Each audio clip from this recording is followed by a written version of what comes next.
అందరికీ నమస్కారం. ముందుగా వీడియో చూస్తున్నవారు ఓం శ్రీ మాత్రే నమః అని కామెంట్ పెట్టి లైక్ చేసి మా ఛానల్ని కొత్తగా చూస్తున్న వారైతే సబ్స్క్రైబ్ చేసుకొని సపోర్ట్ చేయండి ఫ్రెండ్స్.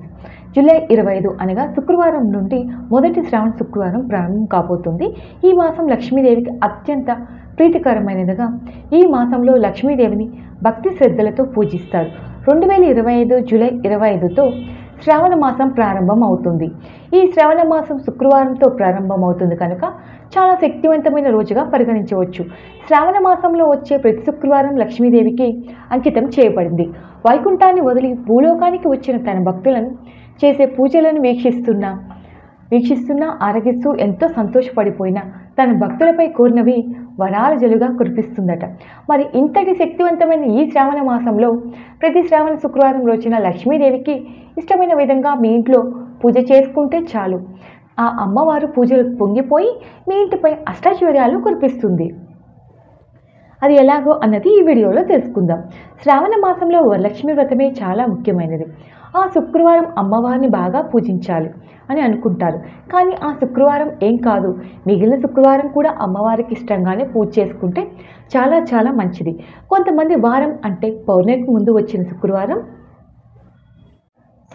నాడు వ్రతం చేసుకుంటే కుదరకపోతే మొదటి అలాగే శుక్రవారం వ్రతం చేసుకుంటారని అలా కూడా వ్రతం చేసుకోవచ్చు. అంతేకాకుండా మొదటి శ్రావణ శుక్రవారం లక్ష్మీ అమ్మవారిని ఎలా పూజిస్తారు అన్నది చూద్దాం. అలాగే శుక్రవారం నాడు అమ్మవారికి తప్పనిసరిగా పెట్టవలసిన నైవేద్యం, ఆ రోజు కొన్ని చిన్న చిన్న నియమాలు పాటించాలని, ఆ నియమాలు ఏంటి అన్నది కూడా ఈరోజు వీడియోలో తెలుసుకుందాం. లక్ష్మీ అమ్మవారిని పూజించేటప్పుడు వాడవలసిన ముఖ్యమైన పూజా ద్రవ్యాలు ఏంటంటే ఈరోజు మనం వీడియోలో తెలుసుకుందాం. శుక్రవారం లక్ష్మీదేవి అమ్మవారికి చాలా ప్రత్యేకమైన రోజులు కాబట్టి ప్రతి శుక్రవారం కూడా అమ్మవారిని విడిగా పీఠాన్ని ఏర్పరచుకొని పూజ చేసుకుంటే చాలా చాలా మంచిది, శుభం. కానీ పీఠం అందుబాటులో ఉండదు కదా, అలా లేని వాళ్ళు పూజ మందిరం చేసుకోండి. ఒకవేళ ఉన్నట్లయితే తప్పకుండా పీఠం వేసుకొని లక్ష్మీదేవిని పూజించండి. అమ్మవారిని ఫోటో కానీ విగ్రహాన్ని కానీ పెట్టుకొని పూజించాలి. అలాగే ఆ పీట కింద పద్మ ముగ్గు తప్పనిసరిగా వేసుకోవాలి. మొదటి శుక్రవారం మాత్రం తెల్లవారుజామున లేచి పూజ చేసుకోండి. బ్రహ్మ ముహూర్తంలో చేసే పూజ ఎంత విశేషమైనదంటే అందరికీ తెలిసింది. ఆ సమయంలో చేసే పూజ చాలా శక్తివంతమైనది. మన ఇంట్లో ఉన్న దుష్టశక్తులన్నీ తరిమివేసి మంచిని చేకూర్చడానికి, మన ఇంట్లో అష్టాశ్వర్యాలు సుఖ సంతోషాలు నెలకొల్పడానికి సాక్షాత్ అమ్మవారి బ్రహ్మముహూర్తంలో మన ఇంట్లో ప్రవేశించి శుభ సమయం కూడా. కొన్ని ముఖ్యమైన రోజులు మనకు మళ్ళీ రావు. శ్రావణ మాసంలో ప్రతి శుక్రవారం ఇష్టంగా తెల్లవారుజామున లేచి అమ్మవారి పూజ చేసుకుంటే చాలా మంచి ఫలితాలు ఉంటాయి. అలా మనకి పూజ పూర్తవ్వాలి అంటే ఇంట్లో పనులు కూడా ఉంటాయి కదా, తప్పనిసరిగా ఇంటిని శుభ్రం చేసుకున్నాక అమ్మవారిని పూజ చేసుకోవాలి. కాబట్టి ఇంటిలో పనులన్నీ కూడా ముందు రోజు నైటే కంప్లీట్ అయ్యేలాగా మనం చూసుకోవాలి. నిద్రపోయే సమయానికే వాకిలి కడిగి ముగ్గు పెట్టేసేయండి. అలా ఇంటిని మాకు పెట్టేసుకోవడం, అన్నీ క్లీన్ చేసేసుకోవడం, ముందు రోజు నైతే అన్నీ సిద్ధం చేసుకొని ఉంచుకోవాలి. ఉదయాన్నే పూజ చేసుకోవడానికి చాలా సులువు అవుతుంది. ఇంటి పని అంతా అయిపోయింది కదా, తోడువాళ్ళ అన్న డౌట్ చాలామందికి వస్తూ ఉంటుంది. మళ్ళీ తోడువాళ్ళ, మార్నింగ్ లేవాలి అనేసి చాలామందికి డౌట్ ఉంటుంది. మీరు నైట్ ఎంత క్లీన్ చేసుకున్నా మార్నింగ్ తప్పనిసరిగా చీపురు పైన అలాగే క్లీన్ చేసుకోవాలి. అలా క్లీన్ చేయకుండా ఊడకూడదు కదా, దానికి ఎక్కువ సమయం పట్టదు. కాబట్టి చేసుకొని అయిన తర్వాత ముందుగా మనం నీట్గా రెడీ అయ్యాకైనా మళ్ళీ అమ్మవారిని పూజిస్తే చాలా మంచిది. అమ్మవారిని ఏ ఫోటో అయినా పెట్టుకోవచ్చు. మీ దగ్గర అష్టలక్ష్మి ఫోటో ఉంటే ఆ ఫోటో పెట్టుకోవచ్చు, లేదా లక్ష్మీదేవి ఫోటో అయినా పెట్టుకోవచ్చు. ఇద్దరు లక్ష్మీనారాయణ కలిసి ఉన్న ఫోటో అయినా పర్వాలేదు, చాలా చాలా మంచిది. అమ్మవారి విగ్రహం పెట్టుకొని ఆ విగ్రహాన్ని పూజ చేసుకోవచ్చు. విగ్రహం లేకపోతే పసుపు ముద్దతో కూడా అమ్మవారిని చేసుకొని పూజ చేసుకోవాలి. ముఖ్యంగా ఈ శ్రావణ మాసంలో అమ్మవారికి వెండి దీపంలో దీపం పెడితే చాలా మంచిది. అలాగే దీపంలో ఆమెతో దీపారాధన చేస్తే ఆవు నెయ్యితో దీపారాధన చేస్తే చాలా శ్రేష్టం.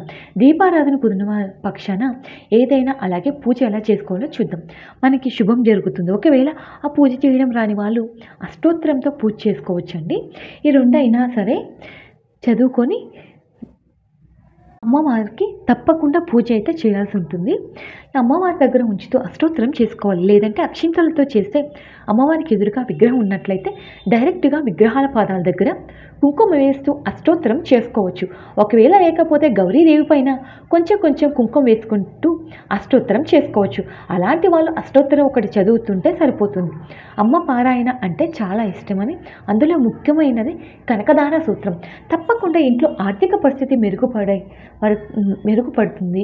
తప్పకుండా మనకి పూజ చేస్తే మంచి ఫలితం అనేది కనిపిస్తుంది.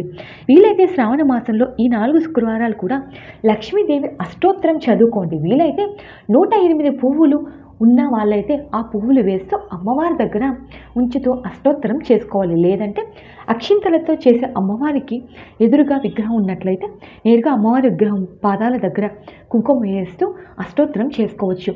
ఒకవేళ కుంకుమ పూజ చేసుకుంటే అష్టోత్తరం చేయవచ్చు. ఇప్పుడున్న రోజుల్లో చాలామంది వీలుగాక ఉద్యోగాలు చేసేవారు ఇంట్లో పిల్లలతో సహాయం కుదరని వాళ్ళు, హడావిడిగా ఉన్న వాళ్ళు కూడా ఉంటారు కదా. అలాంటి వాళ్ళు అష్టోత్తరం ఒకటి చదువుకుంటే సరిపోతుంది. అమ్మవారికి చాలా ఇష్టం. అందులో ముఖ్యమైనది కనకదార సూత్రం తప్పకుండా పఠించాలి. శ్రావణ మాసం వీలైనంత వరకు చదువుకోండి. అది కొంచెం కష్టంగా ఉంటుంది. చదవడం రాని వాళ్ళు కనీసం ఫోన్లో పెట్టుకుని వింటూ ఉంటే మనసు చాలా ప్రశాంతంగా కనిపిస్తూ ఉంటుంది. మనకి అంత శక్తివంతమైన కనకదార సూత్రం, అలాగే మహాలక్ష్మి అష్టకం ఉంటుంది కదా, అది ఎవరైనా చదువుకోవచ్చు. చదవడం రాని వాళ్ళు కూడా ఫోన్లో పెట్టుకొని చదువుకుంటూ పూజ చేసుకోవచ్చు. అంటే మామూలు విషయం కదండి. అందులో చాలా శక్తి ఉంటుంది. ఎంత ఎనర్జీ వస్తుందో ఒక్కసారైనా మీరు చేసి చూడండి, మీకు అర్థమవుతుంది. పూజ అనేది ఉదయం 5 నుండి తెల్లవారుజామున పూజ చేసి చూడండి, మీకే అర్థమవుతుంది. మనసు చాలా ప్రశాంతంగా ఉంటుంది. ఇంట్లో కూడా శుభశకునాలు కనిపిస్తే కుదిరితే సుగంధ ద్రవ్యాలు వేయడానికి ప్రయత్నించండి. శ్రావణ మాసంలో ఈ 4 శుక్రవారాల్లో ఏదో ఒక నైవేద్యం చేసి అమ్మవారికి పెట్టండి. అంటే ఆవు పాలతో చేసిన పరమాన్నం అంటే లక్ష్మీదేవికి చాలా ఇష్టం. ఏ పాలైనా సరే ఉపయోగించి అమ్మవారికి పరమాన్నం వండి నైవేద్యంగా పెట్టాలి. లేదంటే పులిహోర కానీ ఏదైనా సరే నైవేద్యం తప్పకుండా అమ్మవారికి సమర్పించాలి. ఇలా మొత్తం అమ్మవారికి ఒక ప్రసాదం అన్నది ప్రతివారం ఒక ప్రసాదం అన్నది చేస్తూ ఉంటే చాలా మంచిదండి. ఇంటి మొత్తం 4 మూలలు కూడా మనం సాంబ్రాణి ధూపం తప్పకుండా వేయాలి. దారాన్ని అలాగే చేతికి దారం అన్నది కట్టుకోవాలి. శుక్రవారం నాడు కట్టకూడదు. నైట్ శుభ్రంగా పసుపు కుంకుమ బియ్యపిండితో అలంకరించి ఉదయాన్నే లేచిన తర్వాత పూలు పెట్టి గడపని అలంకరించుకున్న తర్వాత దీపారాధన చేసుకొని ఇంట్లో పూజ చేసుకోవాలి. ముందుగా తులసికోట దగ్గర కూడా దీపారాధన వెలిగించాలి. దీపారాధన చేసుకుని ఆ తర్వాత ఇంట్లో మిగిలిన పూజ చేసుకోవచ్చు. నెల మొత్తం కూడా లక్ష్మీదేవిని పూజించాలి అనుకునే వాళ్ళు మాంసాహారం అసలు తినకండి. అలా ఉండలేని వాళ్ళు కనీసం శ్రావణ శుక్రవారం అయినా మాంసం అన్నది గుడ్డు కానీ అసలు తీసుకోకూడదు. శుక్రవారం చేసుకునే వారు బ్రహ్మచర్యాన్ని తప్పకుండా పాటించాలి. ఉదయం చేసిన వంట భోజనం చాలా మంచిదండి. ఒక్క పూట భోజనం చేస్తే చాలా మంచిదన్నమాట. శ్రావణ శుక్రవారం నాడు ఇలా పూజ అంతా పూర్తయిన తర్వాత ఇక మీకు సమయం దొరికినప్పుడు దగ్గరలో ఉన్న లక్ష్మీ అమ్మవారి గుడికి వెళ్ళి అమ్మవారి దర్శనం కూడా చేసుకుంటే చాలా మంచిది. వరలక్ష్మి వ్రతం చేసుకునేవారు అప్పుడు కదా ఈ శ్రావణ శుక్రవారంలో మీరు ఎవరైనా ముత్తైదుల తాంబూలం ఇచ్చుకోవచ్చు. మీకు ఎవరైనా సరే ఒకరిని కానీ ముగ్గురిని కానీ ఎంతమంది అయినా సరే పిలిచి తాంబూలం ఇచ్చుకోవచ్చు. వీలైతే జాకెట్ ముక్కలు పెట్టి తాంబూలం ఇవ్వచ్చు. అలా ఇవ్వలేని వాళ్ళు కనీసం 2 అరటిపళ్ళు అయినా సరే తాంబూలంగా ఇచ్చుకుంటే చాలా మంచిది. అందులో ఆకు ఒక్క ఉండేలా చూసుకుంటే ఇంకా మంచిది. అలాగే కొన్ని శనగలు వేసి తాంబూలం తీసుకుంటే చాలా మంచిది. ఈ విధంగా పూజ చేసుకున్న తర్వాత సాయంత్రం కూడా లక్ష్మీ అమ్మవారిని పూజించాలి. సాయంత్రం 6 గంటల సమయంలో ఆరాధన చేస్తే పూజ చేస్తూ ఉంటే చాలా మంచిది. ఆ సమయంలో ధూపం వేస్తే కూడా చాలా చాలా మంచిది. దీపారాధన చేసుకుని అమ్మవారికి పంచోపచారాలు సమర్పించుకొని ఇంటిని మొత్తం కూడా సాంబ్రాణి ధూపం వేసుకుంటూ సరిపోతుంది. అలాగే మీ దగ్గరలో ఉన్న పాలు పళ్ళు తేనె ఇలా ఏదైనా సరే నైవేద్యంగా పెట్టి అమ్మవారిని సమర్పించి పూజలు పూర్తి చేసుకోవచ్చు. మీకు ఈ వీడియో నచ్చితే లైక్ చేసి షేర్ చేయండి. అలాగే కొత్తగా చూస్తున్న వారు మా ఛానల్ సబ్స్క్రైబ్ చేసుకోండి. Thank you for watching.